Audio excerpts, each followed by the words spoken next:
আজকে একটা খুব মজার ক্লাসের মাধ্যমে আমরা শিখব কিভাবে আমরা খুবই সহজে আমাদের ফেভারিট মুভি অথবা প্রিয় মুভি নিয়েও ইংরেজিতে কথা বলতে পারি। অনেক সময় কিন্তু আইএলটিএস স্পিকিং এ এই কোয়েশ্চেনটা করে থাকে যে আমরা আমাদের ফেভারিট মুভি কি বা ওই মুভি সম্পর্কে কিছু বলা, অথবা কারোর সঙ্গে যখন প্রথম দেখা হয় তখনও কিন্তু আমরা আমাদের ফেভারিট মুভি সম্পর্কে ডিসকাস করতেই পারি।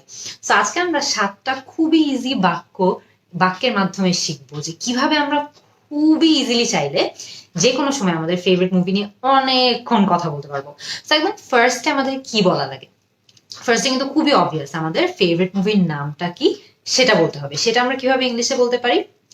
My favourite movie of all time is dash. খুবই ইজি, তাই না?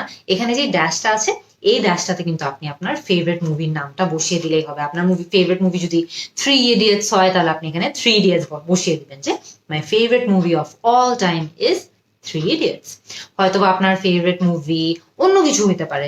সো এটা কিন্তু নেসেসারি না যে এখানে থ্রি ইডিয়টস বসবে। এখানে কিন্তু আপনি আপনার ফেভারিট মুভিটা বসিয়ে দিবেন, তাইলেই কিন্তু কাজটা শেষ হয়ে যাচ্ছে। পুরো বাক্যটা কিন্তু অ্যাজ অলওয়েজ একদমই সেম থাকছে, জাস্ট ড্যাশে আপনি আপনার ফেভারিট মুভির নামটা বসিয়ে দিচ্ছেন।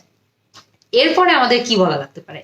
এরপরে আমাদেরকে নিশ্চয়ই যার সঙ্গে আমরা কথা বলছি তাকে বলতে হবে, সে যদি ওই মুভিটা দেখে না থাকে তাহলে তাকে আমাদের বলতে হবে যে মুভিটা কি টাইপের মুভি বা কি ধরনের মুভি। অনেক টাইপের মুভি কিন্তু হয়।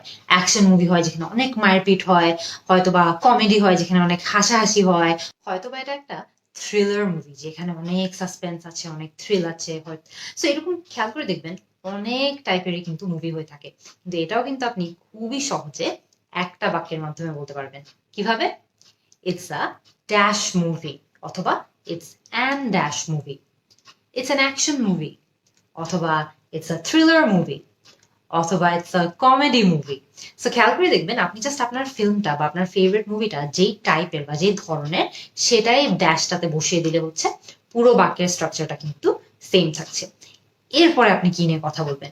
এরপরে হয়তো আপনার বলা লাগতে পারে যে আপনার কিছু ফেভারিট অ্যাক্টর অ্যাক্ট্রেস সেই মুভিটাতে আছে। অনেক সময় কিন্তু আমাদের ফেভারিট অ্যাক্টর অ্যাক্ট্রেসেসরা যে মুভিগুলো করে ওগুলাই কিন্তু আমাদের ফেভারিট হয়। নাও হতে পারে, বাট হতেও পারে। সো যদি এরকম হয়ে থাকে যে আপনার ফেভারিট অ্যাক্টর বা ফেভারিট অ্যাক্ট্রেস ওই মুভিটাতে আছে, আপনি কিন্তু এটাও ইংরেজিতে বলতে পারবেন। কিভাবে? Some of my favorite actors dash and dash are there.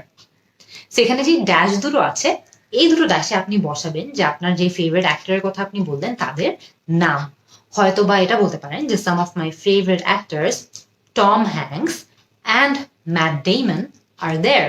So খেয়াল করে দেখবেন যে আপনার ফেভারিট অ্যাক্টর যে, তার নামটাই এই ফেভারিট দুটো অ্যাক্টর ধরে নিই। আজকের ব্ল্যাঙ্কে যেহেতু আমাদের দুটো ব্ল্যাঙ্ক আছে, সো আমরা এখানে ধরে নিলাম যে প্রথম ব্ল্যাঙ্কে আমরা টম হ্যাঙ্কসের কথা বলবো, এরপরে আমরা ম্যাট ডেমনের কথা বলবো। আমাদের কিন্তু রেডি হয়ে গেল ওখানে এই সেন্টেন্সটা। তো আপনার মুভিতে আপনার যে ফেভারিট অ্যাক্টর গুলো আছে তাদের নামগুলো এখানে বসিয়ে দিলেই হবে। সো আপনার পুরো বাক্যের স্ট্রাকচারটা কিন্তু একদমই সেম থাকছে। আমাদের বাক্যের স্ট্রাকচারটা কি? যে some of my favourite actors dash and dash are there. So ড্যাশে আপনি জাস্ট আপনার ফেভারিট অ্যাক্টরদের নামগুলো বসিয়ে দিবেন। এরপরে আপনার কি বলা লাগতে পারে?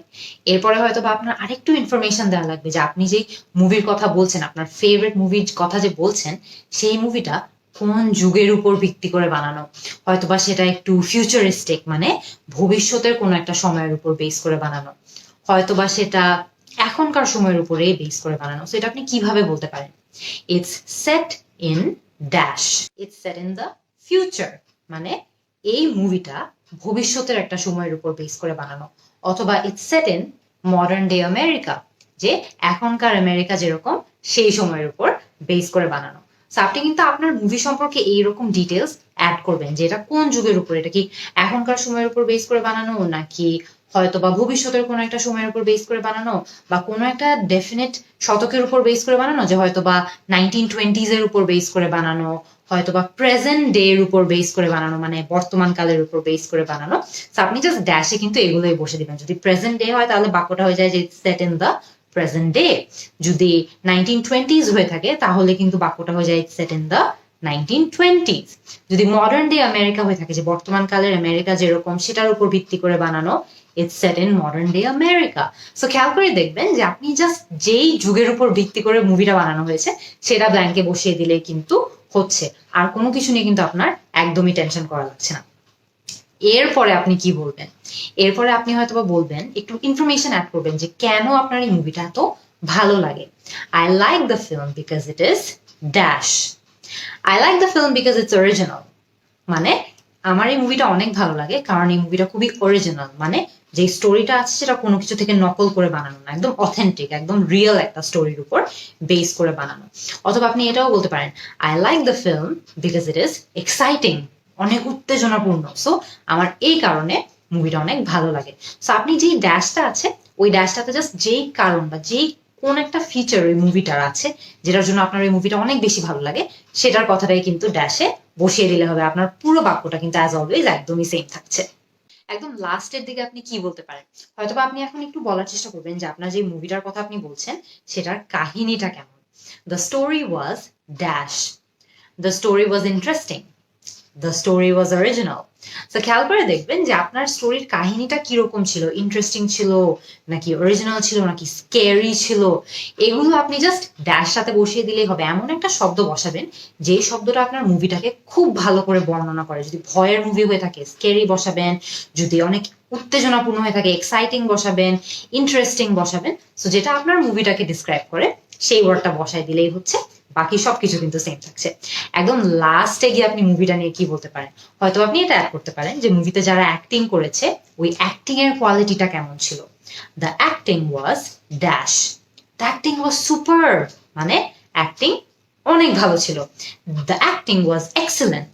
আগেন এর মানে হলো যে অ্যাক্টিংটা অনেক ভালো ছিল। সো আপনার কোন অ্যাক্টিংটা, মানে মুভির ওই অ্যাক্টার্সদের যে অ্যাক্টিংটা আছে সেটার কোন অ্যাসপেক্টটা আপনার সবচেয়ে বেশি ভালো লেগেছে বা মুভির অ্যাক্টিংটা অ্যাকচুয়ালি কেমন ছিল সেটা যদি আপনি ডিসক্রাইব করতে চান তাহলে কিন্তু আপনি ইজিলি এই সেন্টেন্সটা ইউজ করতে পারেন। কি সেন্টেন্সটা? The acting was dash. এখানে ড্যাশে আপনি যেই শব্দটা অ্যাক্টিংকে সবচেয়ে ভালো ডিসক্রাইব করে বা বর্ণনা দেয় সেই শব্দটা বসিয়ে দিলেই হবে, বাকির আর কোনো কিছু কিন্তু চেঞ্জ হচ্ছে না। তো আজকে কিন্তু আমরা খুব মজার একটা ক্লাস করলাম, যে ক্লাসের মাধ্যমে আমরা শিখতে পারলাম যে কিভাবে আমরা আমাদের ফেভারিট মুভি সম্পর্কেও খুবই সহজে ইংরেজিতে কথা বলতে পারি। আপনারা আমাকে কমেন্ট সেকশনে এই বাক্যগুলো ইউজ করে জানান যে আপনার ফেভারিট মুভি কোনটা এবং ফেভারিট মুভি এটা কেন। অনেকগুলো বর্ণনা অ্যাড করবেন, অনেকগুলো ডিসক্রিপশন অ্যাড করবেন, কিন্তু যেই বাক্যগুলো শিখিয়েছি সেই বাক্যগুলোর মাধ্যমে।